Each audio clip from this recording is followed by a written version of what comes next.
electron transport chain is also called as respiratory chain because the dash is used in this process.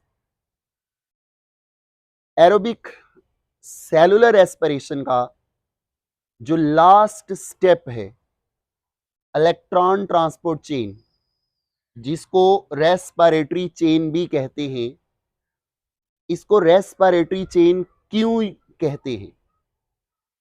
वो कौन सा substrate है, वो कौन सा रेस्पिरेटरी सबस्ट्रेट है जो एरोबिक सेलुलर रेस्पिरेशन में यूज होता है, तो इलेक्ट्रॉन ट्रांसपोर्ट चेन को रेस्पिरेटरी चेन कहते हैं। You know my dear students, electron transport chain जो है, इसके जो कंपोनेंट्स हैं हमारे माइटोकॉन्ड्रिया की इनर मेम्ब्रेन पे बिल्ट इन होते हैं। तो जो इनर मेम्ब्रेन है माइटोकॉन्ड्रिया की, वहां पे इलेक्ट्रॉन ट्रांसपोर्ट चेन के कंपोनेंट एस्टैब्लिश होती है, जिसमें 4 मेन कॉम्प्लेक्सेस होते हैं। Complex number 1, complex number 2, complex number 3 और कॉम्प्लेक्स नंबर 4। और एक और बड़ा इंपॉर्टेंट स्मॉल ऑर्गेनिक मॉलिक्यूल होता है जिसे कोएंजाइम क्यू कहते हैं। तो ये वो इंपॉर्टेंट कंपोनेंट्स हैं जो इनर मेम्ब्रेन ऑफ माइटोकॉन्ड्रिया पे इलेक्ट्रॉन ट्रांसपोर्ट चेन को फॉर्म करते हैं। अब ये वो टर्मिनल स्टेप है एरोबिक रेस्पिरेशन का, जिसके नतीजे में सेल में सबसे ज्यादा एटीपी बनती है। तो इसी एटीपी प्रोड्यूसिंग मैकेनिज्म को सेल के अंदर रेस्पिरेटरी चेन क्यों कहते हैं? Let's talk about option number A, NADH। My dear students, NADH glycolysis के नतीजे में, ऑक्सीडेशन ऑफ पायरुवेट के नतीजे में और क्रेब्स साइकिल के नतीजे में ये रिड्यूस्ड कोएंजाइम बनते हैं, जिनमें हाई एनर्जी इलेक्ट्रॉन स्टोर होते हैं।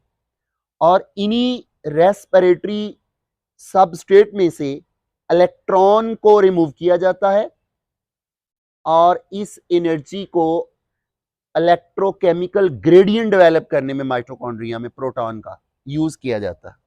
तो इसकी वजह से इसको रेस्पिरेटरी चेन नहीं कहते, it's a respiratory substrate. NADH को इलेक्ट्रॉन ट्रांसपोर्ट चेन का सबस्ट्रेट कहते हैं, रेस्पिरेटरी सबस्ट्रेट कहते हैं।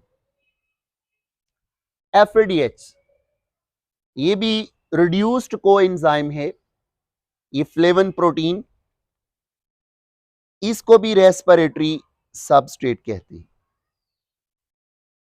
दोनों में फर्क ये है, NADH के जो इलेक्ट्रॉन हैं उनको एक्सेप्ट करता है complex number 1 of electron transport chain, जिसको actually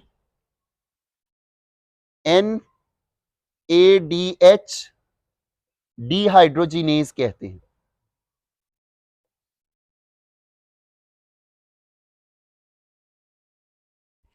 my dear students, NADH dehydrogenase inner membrane of mitochondria पे कॉम्प्लेक्स नंबर 1 है इलेक्ट्रॉन ट्रांसपोर्ट चेन का, जबकि FADH के जो इलेक्ट्रॉन कॉम्प्लेक्स एक्सेप्ट करता है और प्रोटॉन को मैट्रिक्स ऑफ द माइटोकॉन्ड्रिया से inner membrane inter membranes space में ट्रांसफर करता है, उसका कॉम्प्लेक्स है कॉम्प्लेक्स नंबर 2। और कॉम्प्लेक्स नंबर 2 जो है ये एक्चुअली होता है सक्सीनेट रिडक्टेज।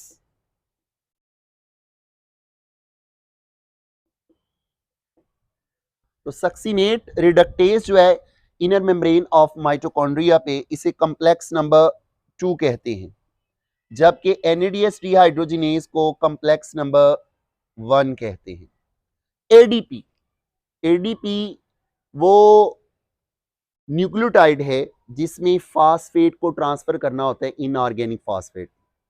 ये जो केमी ऑस्मोसिस का प्रोसेस है माइटोकॉन्ड्रिया में, जहाँ पे प्रोटॉन जो हैं, हाइड्रोजन आयन जो हैं, इंटरमेम्ब्रेनस स्पेस से वापस ATP सिंथेज से गुजरते हैं और वापस माइटोकॉन्ड्रियल मैट्रिक्स में आते हैं तो वो जो प्रोटॉन ग्रेडियंट की एनर्जी है वो एटीपी सिंथेटेज एंजाइम को रोटेट करती है, जिसके नतीजे में एडीपी और इनऑर्गेनिक फास्फेट आपस में कंबाइन होते हैं तो एटीपी बनता है।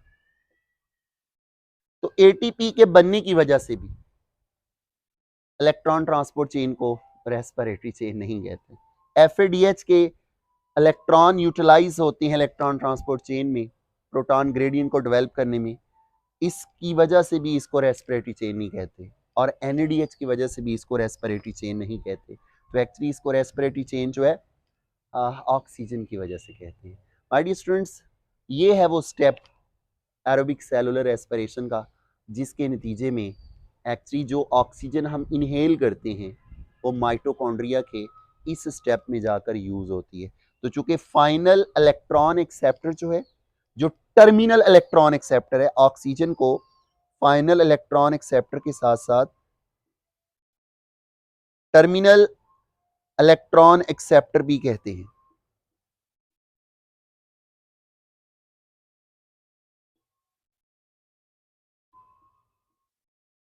तो my dear students, electron transport chain के नतीजे में जो इलेक्ट्रॉन रेडॉक्स प्रोसेस के थ्रू मूव करते हैं डिफरेंट कम्प्लेक्सेस के थ्रू, डिफरेंट कोएंजाइम के थ्रू, वो फाइनल जो है ऑक्सीजन एक्सेप्ट करती है, और याद रखिएगा हाइड्रोजन के साथ मिलकर ये ऑक्सीजन वाटर बना देती है, जिसको मेटाबॉलिक वाटर कहते हैं। माय डियर स्टूडेंट्स, ये ऑक्सीजन जो है इसलिए फाइनल इलेक्ट्रॉन एक्सेप्टर है, दो रीज़न है। एक तो ये माइटोकॉन्ड्रिया में सफिशेंट अमाउंट में मौजूद है, बहुत ज़्यादा तादाद में, बहुत ज़्यादा अमाउंट में मौजूद है। रीज़न नंबर टू जो है, इट्स मोस्ट इलेक्ट्रोनेगेटिव।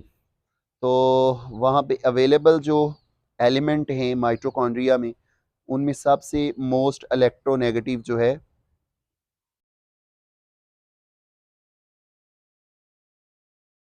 ऑक्सीजन है। तो due to the utilisation of oxygen in electron transport chain and its couple reaction जो इनर मेम्ब्रेन में होता है इसके साथ ऑक्सीडेटिव फास्फोरिलेशन। तो my dear students, electron transport chain के साथ जो कपल रिएक्शन है जिसे हम ऑक्सीडेटिव फास्फोरिलेशन कहते हैं, मीन एटीपी का बनना ऑक्सीजन की मौजूदगी में, ये जो एटीपी बनती है माइटोकॉन्ड्रिया में, ये ऑक्सीजन की मौजूदगी में फाइनली बनती है, इसलिए इस प्रोसेस को ऑक्सीडेटिव फास्फोरिलेशन कहते हैं। तो इलेक्ट्रॉन ट्रांसपोर्ट चेन को रेस्पिरेटरी चेन इसलिए कहते हैं क्योंकि इसका जो फाइनल इलेक्ट्रॉन एक्सेप्टर है वो एक ऑक्सीजन है, due to high electronegativity and abundant supply of oxygen within the mitochondria. और माय डियर स्टूडेंट्स, ये है वो रेस्पिरेटरी गैस जो यूटिलाइज होती है इस स्टेप में जाकर, that's why electron transport chain को रेस्पिरेटरी चेन कहते हैं। Thank you.